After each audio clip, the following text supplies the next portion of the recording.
Olá, alunos. Aqui é o professor Evanei Miranda, professor de Física da Escola Papa Paulo VI, novo repartimento. A gente vai falar de calorimetria, calor sensível e calor latente. Nossa aula é para o segundo ano, né? Olha aí, vamos relembrar aqui o que é calor, né? Energia térmica que transita da região de maior temperatura para uma região de menor temperatura naturalmente, certo? É um corpo que está, a gente pode dizer assim, que ele está mais quente, vai transmitir essa energia térmica, né, dele para o outro que está mais frio, vamos dizer assim, né? Caloria. Caloria sinalizada com a abreviatura cal, é a unidade de medida que define a quantidade de energia para elevar em 1 grau Celsius a temperatura de 1 grama, o que equivale a 1 mililitro, né, de água. Por exemplo, para aquecer 200 mililitros de água, aproximadamente assim um copo, né, de 20 graus Celsius para 21 graus Celsius, né, nesse caso aí aumentando 1 grau, é necessário fornecer 250 calorias de energia, né, se é 250, cada 1 grau eu necessito de 1 cal, então obviamente 250 calorias, certo? Vamos aí, calor sensível e calor latente, vamos definir aí. O que é o calor sensível? É a quantidade de calor recebida ou cedida de um corpo por um corpo, né, ao sofrer variação de temperatura, que haja mudança de estado físico, denominado calor sensível. Olha aí, é a variação de temperatura sem que haja a mudança de estado físico, né? Então a temperatura muda, mas o estado físico permanece o mesmo, certo? E a formulazinha, né, para a gente resolver isso aí, ó, Q é igual a M, que multiplica C, que multiplica delta teta, né? Cada um agora. O Q é a quantidade de calor, a unidade de medida é cal. O M de massa, que a unidade é grama. Presta atenção que isso aí é grama, né? O C é o calor específico, né? Cal por grama, por grau Celsius, né? E o delta teta é a variação de temperatura, que pode ser em graus Celsius ou em Kelvin, né? Como é que a gente calcula essa variação de temperatura? Todos nós sabemos que lá, quando tem um delta antes de alguma coisa, é uma variação de alguma coisa, né? Então, nesse caso aí, a variação de temperatura. Para calcular a variação de temperatura, é o delta F menos o delta I, né? A temperatura final menos a temperatura inicial. Quantidade de calor latente. Olha aí. Quando uma substância está mudando de estado, ela absorve ou perde calor sem que a sua temperatura varie. Olha, isso então é o contrário do outro, né? O outro lá não muda o estado físico, mas a temperatura muda. Nesse caso aqui é diferente. O estado físico vai mudar, né? E a temperatura vai continuar a mesma. Olha aí, a quantidade de calor absorvida ou perdida é chamada de calor latente, sem as partículas, né, da substância. Olha, nesse caso aí tem um exemplo aí de um cubo de gelo. Até que esse cubo de gelo derreta todinho, vira água, a temperatura dele permanece o mesmo, né? Olha aí, permanece o mesmo, 0 graus Celsius, olha, 0 graus Celsius, né? Mais embaixo tem aqui uma vasilha com água fervendo, ela está a 100 graus Celsius. Até que ela evapore toda, ela vai manter os 100 graus Celsius. Aí o que está acontecendo? Ela vai manter no estado físico líquida, né? Aliás, ela vai mudar, né, do estado líquido para o estado gasoso, mas a temperatura vai permanecer o mesmo, né? Olha aí, para a gente calcular o calor latente, olha aí a formulazinha. Q é igual a M que multiplica L. O Q é a quantidade de calor, é a mesma situação do outro lá que a gente já viu. O M de massa também, né? E o L é o calor latente da substância, certo? Então vamos lá, explicando a fórmula do calor sensível. Olha aí, Q é igual a M que multiplica delta T. Olha aqui, uma situação aqui. Esse delta aqui eu coloquei delta T. Lá atrás, vocês lembram que estava delta teta? Pois é, pode aparecer daquele jeito lá ou delta T, né? Aqui eu acho mais fácil, né? Já lembra, né? A variação de temperatura. Mas se no lugar do T aparecer o teta, é a mesma coisa, não muda nada, tá?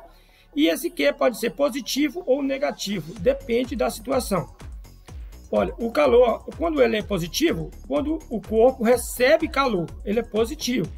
Quando ele libera calor, ele é negativo. Olha aí, porque é dado em joule, né? No Sistema Internacional de Medidas, a unidade de medida que a gente usa é o joule, mas o mais usado é o cal, tá? Um cal de calorias fornecido. Que esse 1 cal equivale mais ou menos, aproximadamente, 4,18 joules. Alguns livros, algumas nomenclaturas por aí, eles costumam arredondar isso aqui para 4,2 para facilitar os cálculos, certo? Então, você pode usar 4,18 ou 4,2 de acordo com o que pede no problema lá, na atividade, certo?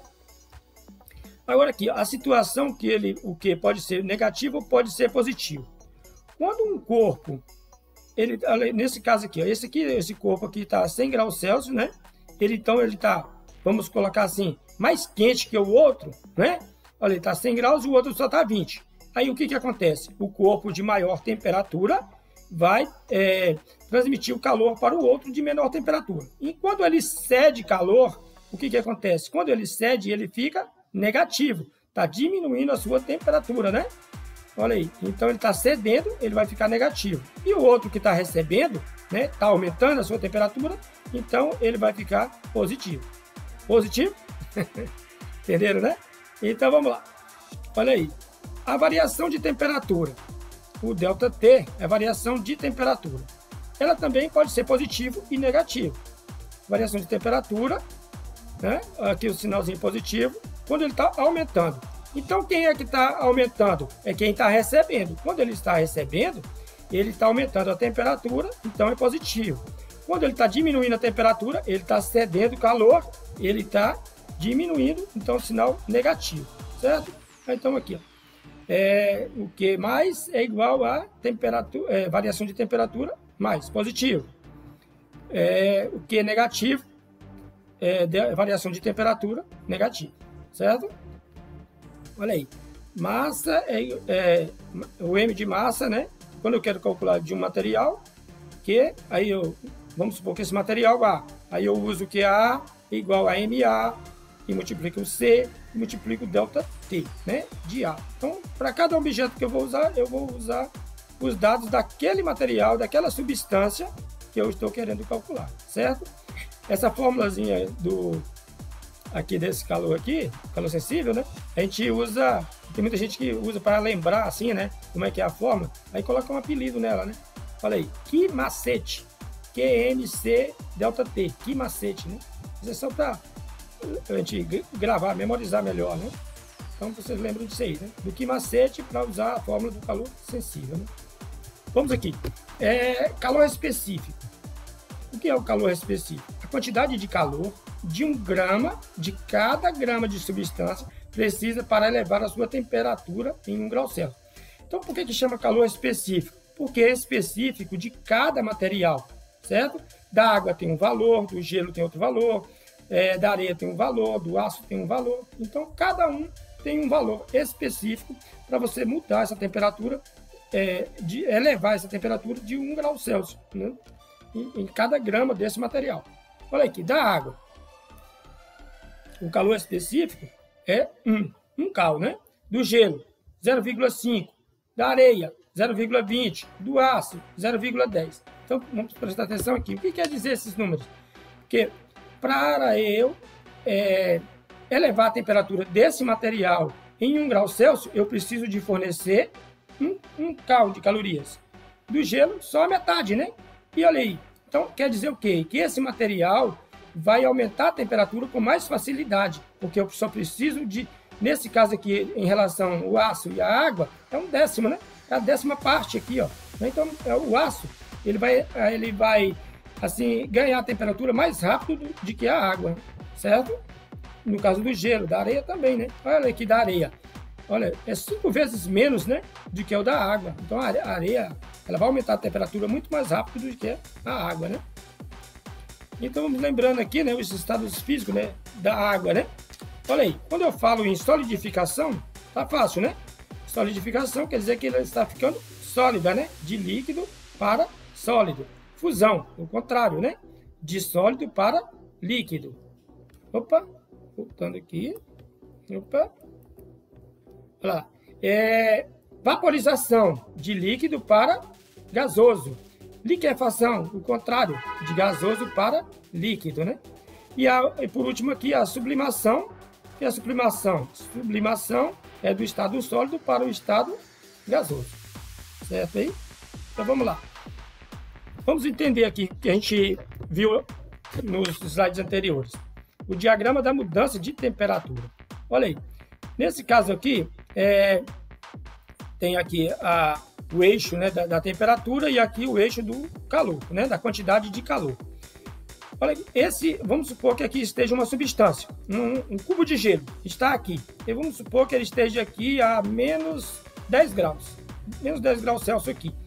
Aí, desculpa, eu vou colocar ele até no eixo de calor aqui de 0 grau. Então ele está de menos 10 para 0 grau, ele vai continuar sólido, né? A temperatura vai mudar de menos 10 para 0 grau. Então, o que vai acontecer? O calor sensível. Como é que acontece o calor sensível? Quando ele mantém o estado físico, porém a temperatura vai modificar, né? Então, nesse caso aqui, o calor sensível. Nesse outro caso aqui, o cubo de gelo está aqui, de 0 grau, e ele vai permanecer de 0 grau até virar água. Ele está mudando o modelo, o estado físico. Está passando de sólido para líquido, mas a temperatura vai permanecer a mesma, né? De 0 grau até chegar aqui, ó.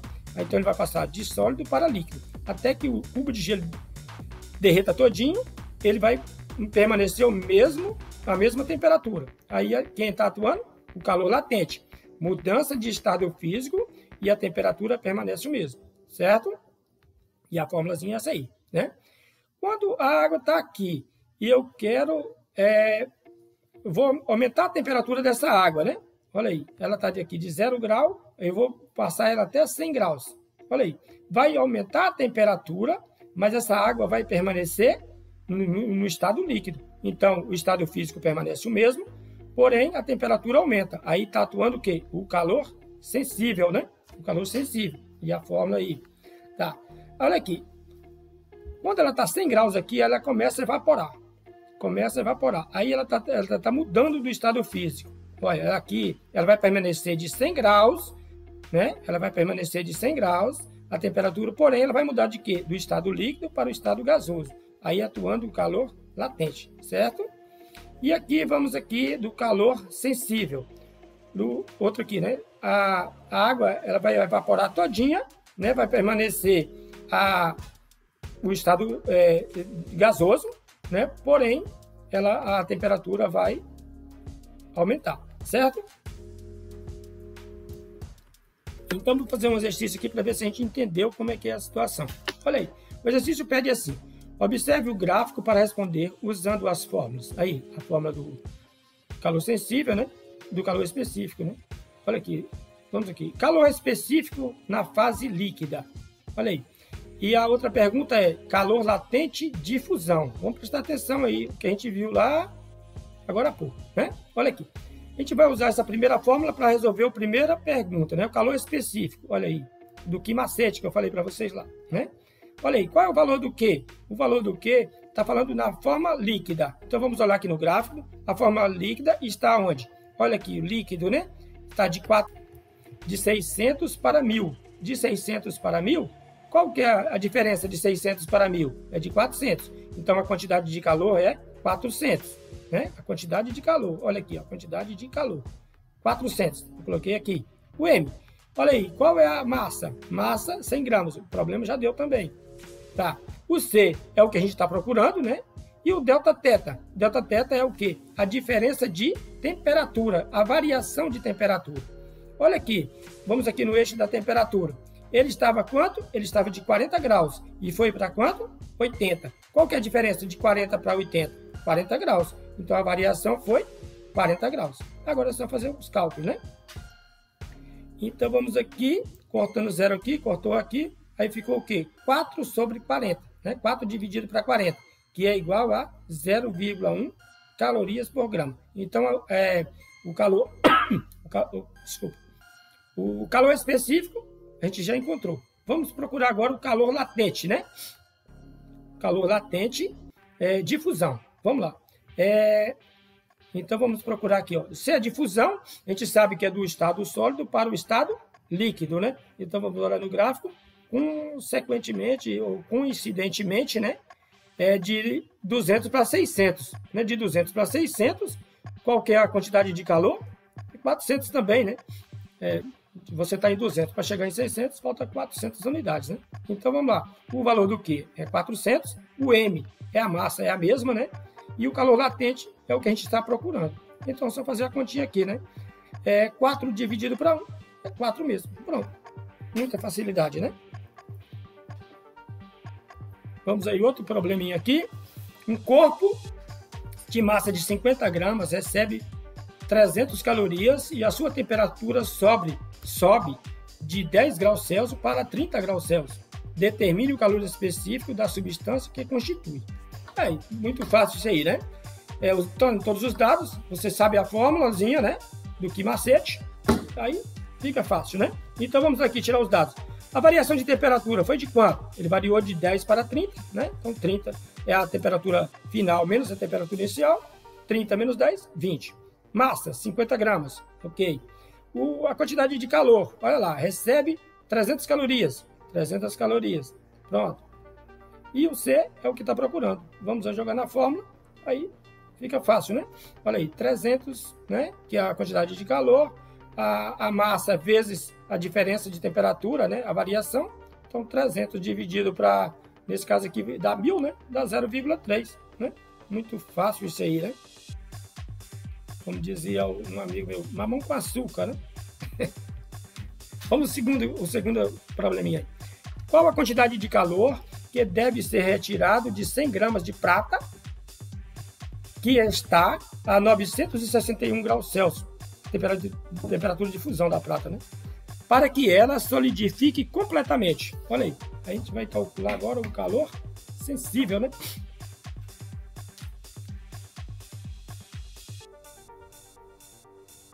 Aliás, a gente vai calcular a quantidade de calor, né? Então, vamos lá. Foi dado o dado aqui do L, né? De menos 22 cal, né? Então, vamos aqui. A massa. Olha aí, cadê a massa? 100 gramas. O L, menos 22, né? Então, só joguei na fórmulazinha aqui, né? Do QML. Então, vai ficar 100 vezes menos 22, né? Que vai dar 2.200 cal. Menos 222 cal. Ou então, jogando aqui. Olha aqui. Pode aparecer as duas respostas, né? Aliás, pode aparecer uma delas, né?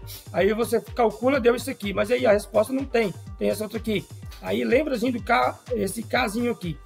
Em física, todas as vezes que aparece um K antes da fórmulazinha lá da unidade de medida, aí quer dizer que o Q? Esse foi aumentado em 1000 vezes, né? No caso do grama. Quando eu coloco um K antes, aparece kg, quilogramas. Quer dizer que o grama foi aumentado em 1000 vezes. Então, que equivale a 1 quilo, que é 1000 gramas. Né? É o quilowatts, essas coisas assim. Então, no caso aqui, é 1 quilocaloria. 1 quilocaloria quer dizer que a caloria foi aumentada 1000 vezes. Ok? Muito bem. Então, por hoje é só, né? Eu espero vocês na próxima aula para a gente continuar o nosso assunto. Obrigado a todos. Até uma próxima oportunidade. Que Deus nos abençoe e nos proteja. Até lá. Fiquem com Deus. Um abraço. Tchau.